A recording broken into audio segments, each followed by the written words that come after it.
बिजली उपभोक्ताओं की सुविधा के लिए भारत सरकार के द्वारा जहां पूरे देश में स्मार्ट मीटर लगाने की कवायद शुरू हो गई है, तो वहीं उत्तराखंड में भी बिजली उपभोक्ताओं की सुविधा के लिए यूपीसीएल के द्वारा स्मार्ट मीटर लगाने की तैयारी शुरू हो गई है, जिसको लेकर नैनीताल जिले में स्मार्ट मीटर लगाने को लेकर यूपीसीएल नैनीताल के अधीक्षण अभियंता नवीन मिश्रा से हमारे संवाददाता अमित चौधरी ने खास बातचीत की। इस दौरान उन्होंने क्या कुछ कहा, ये सुनते हैं।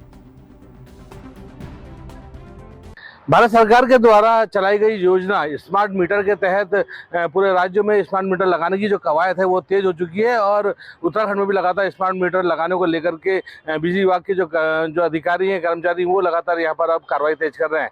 मेरे साथ मौजूदा है नैनीताल जिले के अधीक्षण अभियंता नवीन मिश्रा जी। उनसे जानते हैं स्मार्ट मीटर को लेकर, क्योंकि लोगों में कई प्रकार की भ्रांतियाँ इसको लेकर फैली हुई, इनसे बात करते हैं स्मार्ट मीटर के साथ साथ और अन्य मुद्दों पर।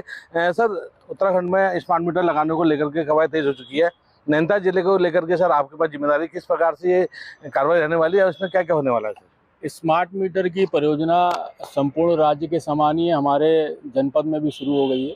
नैनीताल जनपद का जो हमारा मैदानी क्षेत्र है उसमें सभी उपभोक्ताओं में स्मार्ट मीटर लगेगा।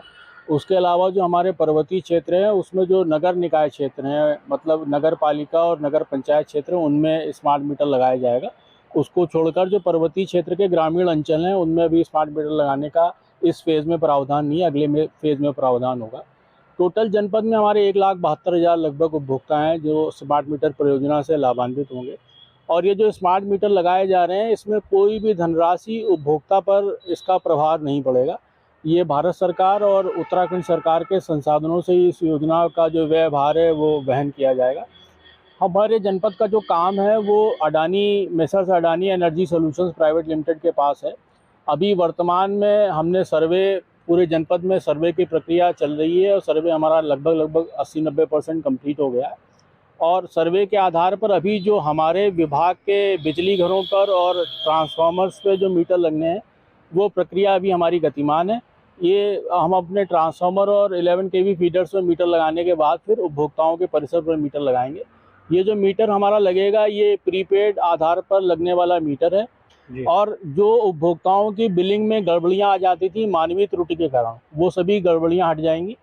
और ये विभाग और उपभोक्ता दोनों के लिए विन विन सिचुएशन है, जहां उपभोक्ताओं को एक तरफ 4% का डिस्काउंट मिलेगा, प्लस उनके बिल में जो गड़बड़ियां होती थी वो सारी समाप्त हो जाएंगी। इसमें एक मोबाइल ऐप होगा जो उपभोक्ता अपने मोबाइल पर डाउनलोड कर लेगा गूगल प्ले स्टोर से। वो जो ऐप है वो 2-वे इंटरेक्टिव ऐप है। स्मार्ट मीटर उस ऐप के थ्रू उपभोक्ता के मोबाइल पर हर आधा घंटे की खपत की इत्यादि जानकारी उसके मोबाइल पर देता रहेगा। कोई भी उपभोक्ता उस मोबाइल ऐप को एक्सेस करके ये जान सकता है कि उसका कितने रुपए का रिचार्ज बाकी है, उसका हर आधे घंटे का कंजम्पशन पैटर्न क्या चल रहा है, किस समय वो बिजली का सदुपयोग कर रहा है, किस समय वो बिजली का उपयोग करके अपने बिल को कम कर सकता है। ये सारी जानकारी उपभोक्ता के पास हमेशा रहेगी। लोगों में से तमाम तरह की भ्रांतियां हैं कि इसमें जो यहाँ पर यूनिट है वो कम रहेगा, रात को कम रहेगा, दिन में ज़्यादा रहेगा। इसमें थोड़ा क्लियर कीजिए। जो अभी वर्तमान में उपभोक्ताओं को बिल प्राप्त हो रहे हैं सेम प्रकार की बिलिंग प्रणाली स्मार्ट मीटर प्रीपेड में भी रहेगी। उसमें 4% का additional rebate, prepaid rebate, smart meter rebate extra मिलेगी। तो आज अगर मान लीजिए किसी उपभोक्ता का बिजली का बिल 100 रुपये आ रहा है तो स्मार्ट मीटर लगने के बाद उसका बिजली का बिल 96 रुपये आएगा। तो बिल अल्टीमेटली उपभोक्ता का कम होना है। तो ये थे अधीक्षण अभियंता नवीन मिश्रा जी, जिनका साफ तौर से कहना था कि भारत सरकार के द्वारा बिजली उपभोक्ताओं को तमाम सुविधा देने के लिए लगातार कार्य किया जा रहा है। और नैनीताल जिले की अगर बात करें तो स्मार्ट मीटर को लेकर के कार्रवाई यहाँ पर तेज कर दी गई है और सभी उपभोक्ताओं को पूरी सुविधा दी जाए बिजली विभाग की तरफ से, ये कहीं ना कहीं उनका लक्ष्य है। Amit Chaudhary, ANB news, Haldwani.